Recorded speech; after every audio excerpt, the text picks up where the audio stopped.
शाका रात में जंगल के रास्ते से जब गांव में आते हैं तो बिल्ला शाका को देखकर वहां से भाग जाता है, जैसे उसने मौत को देखा हो। बिल्ला तुरंत बशीरा के पास जाता है और कहता है, भाई शाका वापस आ गया है। जिस पर बशीरा कहता है, मरे हुए कभी वापस नहीं आते। तभी शाका अचानक बशीरा के सामने आ जाता है, जिसे देखकर बशीरा डर जाता है। फिर कहानी शुरू होती है जब शाका शबनम के साथ हलवा पौर में आया था। शाका और शबनम अपने नए घर में बहुत खुश थे। एक दिन अचानक बशीरा अपने आदमियों के साथ गांव पर हमला कर देता है। वह सभी गांव वालों को मारने लगता है क्योंकि वह यहाँ एक फैक्ट्री बनाकर हथियारों की तस्करी करना चाहता था। बशीरा के आदमी घर को आग लगा देते हैं और हर तरफ तबाही फैल जाती है। तब शाका शबनम से कहता है, तुम घर में ही रहना, मैं तुम्हें कुछ नहीं होने दूंगा। फिर शाका बशीरा की तरफ गांव को बचाने के लिए हमला करता है। दोनों में एक खतरनाक लड़ाई होती है। शाका बशीरा को मारने ही वाला होता है कि वह अपना घर देखता है जिसमें शबनम थी, जो अब जाल चुका है। शाका को लगता है कि शबनम अब इस दुनिया में नहीं रही। वह गुस्से में बशीरा पर हमला करता है, लेकिन इस बार बशीरा शाका को बहुत मारता है,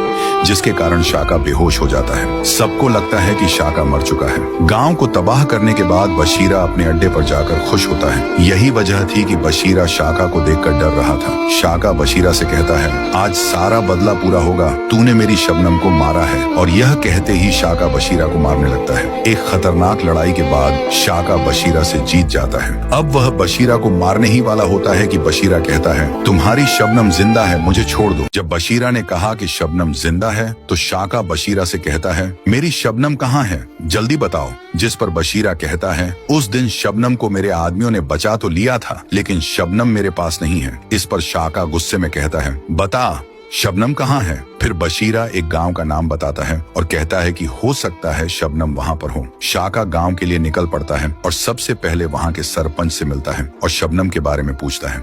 जिस पर सरपंच शाका से कहता है, जहां तक मुझे याद है एक लड़की यहाँ आई थी, उसकी हालत बहुत खराब थी, वो पागलों जैसी बातें कर रही थी। हमने समझा कि वो पागल है तो हमने उसे पुलिस के हवाले कर दिया था। ये सुनकर शाका गुस्से में सरपंच से कहता है, वो पागल नहीं थी, वो मेरी शबनम थी। शाका तुरंत पुलिस स्टेशन पहुंचता है, जहां उसे पता चलता है कि जब इंस्पेक्टर लालू शबनम को पुलिस स्टेशन ला रहा था तो वो फुरफुरी नगर गांव के पास उसे छोड़कर भाग गए थे। हो सकता है शबनम वहीं पर हो। अब शाका शबनम को ढूंढते ढूंढते बहुत दुखी हो चुका था, लेकिन अपने प्यार को वापस पाने के लिए शाका फुरफुरी नगर पहुंचता है। वहां गांव वालों से पूछने पर उसे पता लगता है कि एक लड़की जंगल की तरफ एक छोटे से घर में रहती है। शाका जब वहां पहुंचता है तो शबनम को देखकर खुश हो जाता है और शबनम भी शाका को देखकर बहुत खुश होती है। वो उसे गले लगाकर कहती है, शाका तुम कहाँ थे, मैंने कैसे जिंदगी गुजारी है, तुम कहाँ थे। इस पर शाका कहता है, मुझे माफ कर दो, मैं अब तुम्हें कभी नहीं छोड़ूंगा। फिर शाका शबनम को अपने घर ले जाता है।